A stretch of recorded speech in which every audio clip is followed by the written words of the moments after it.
Assalamualaikum warahmatullahi wabarakatuh. Bismillahirrahmanirrahim. Kalau kita menengok sedikit ke belakang, kira-kira tahun 50-an kurang lebih, maka sejak tahun itu, sejak periode itu, ramai, atau maksud saya sedikit demi sedikit orang mulai membicarakan tentang satu cabang ilmu baru, yaitu ilmu ekonomi Islam, ekonomi syariah atau ekonomi Islam. Di Indonesia biasa disebut ekonomi syariah, tetapi di luar negeri disebut Islamic Economics. Hampir tidak pernah saya dengar ada istilah syariah economics, tetapi maksudnya sama. Ekonomi Islam atau ekonomi syariah maksudnya sama. Apakah itu sebenarnya dan mengapa dia muncul? Barangkali dapat dikatakan bahwa kemunculannya itu very timely gitu ya. Sesudah orang itu merasa sedikit demi sedikit mengikuti arus ekonomi yang berlangsung, yang sedang berlangsung, baik kapitalisme maupun sosialisme. Selalu terdapat di sana sini ada kejanggalan, kekurangan, distorsi, dan seterusnya begitu, sehingga muncullah pemikiran itu.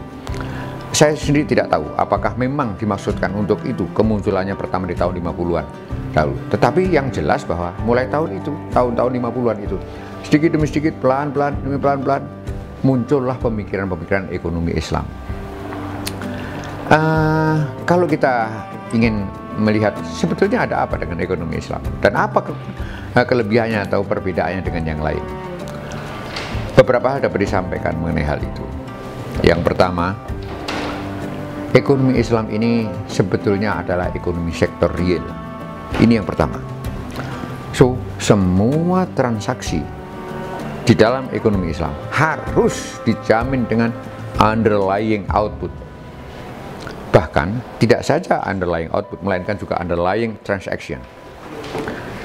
Itu boleh dikatakan bahwa Rp1 yang mengalir mesti diimbangi, harus diimbangi dengan Rp1 output. Tidak bisa mengalir saja ya, rupiah melontar ke sana kemari dalam bentuk, sekarang berbentuk rupiah, besok berbentuk dolar, besok berbentuk surat berharga dan seterusnya begitu. Yang itu akan menyebabkan terjadinya seperti yang sekarang ini sama-sama kita alami, bubble economy, perekonomian buih, perekonomian busa, perekonomian yang menipu. Tidak, underlying output adalah kewajiban. Ini didasarkan kepada firman Allah dalam Quran yang tersebut di dalam surat Al-Hasyr ayat 7.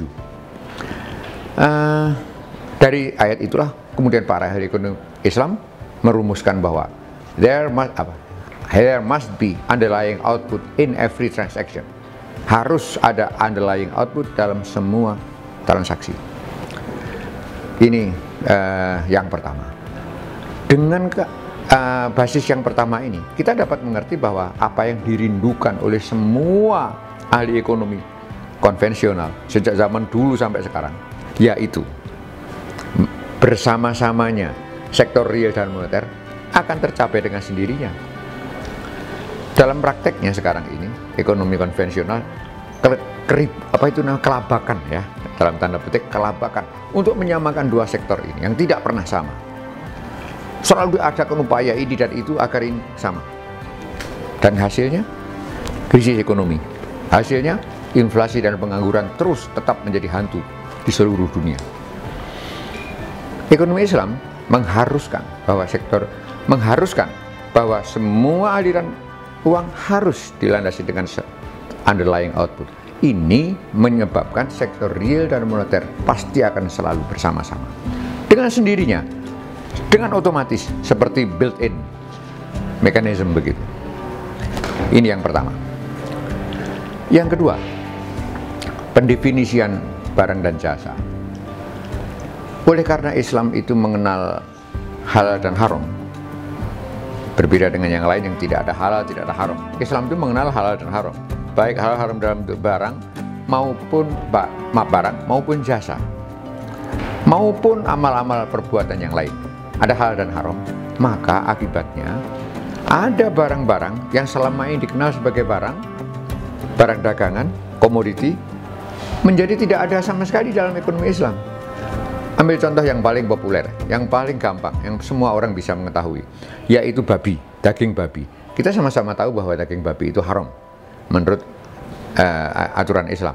Maka babi itu digolongkan sebagai bukan barang dan bukan jasa, bukan barang dagangan. Dan yang terakhir, landasan ekonomi Islam yang dapat saya sampaikan pada kesempatan yang pendek ini adalah bahwa produksi, konsumsi, dan distribusi dilakukan bukan karena mampu, tetapi karena diizinkan, karena dihalalkan. Contoh yang barusan saja saya ambil, sekarang saya ambil lagi. Daging babi, saya pun mampu membelinya, tapi saya tidak membelinya bukan karena saya tidak mampu, tetapi karena tidak diperkenankan. Ini akan menyebabkan pilihan-pilihan antara barang yang menimbulkan disutility akan tersingkir dengan sendirinya. Kita tahu bahwa disutility atau yang mengurangi utilitas, mengurangi manfaat, mengurangi guna, ya, itu pun diperdagangkan dalam perekonomian yang kita alami sehari-hari. Dalam ekonomi Islam itu akan tersingkir dengan sendirinya. Dengan demikian, maka kita dapat sampaikan kesimpulannya ya. Ini sekedar sedikit dasar ekonomi Islam. Yang pertama adalah sektor moneter dan sektor real akan berjalan selaras dengan sendirinya secara otomatis apabila ekonomi Islam ini yang dipraktekkan. Yang kedua, apa saja transaksi yang menimbulkan disutility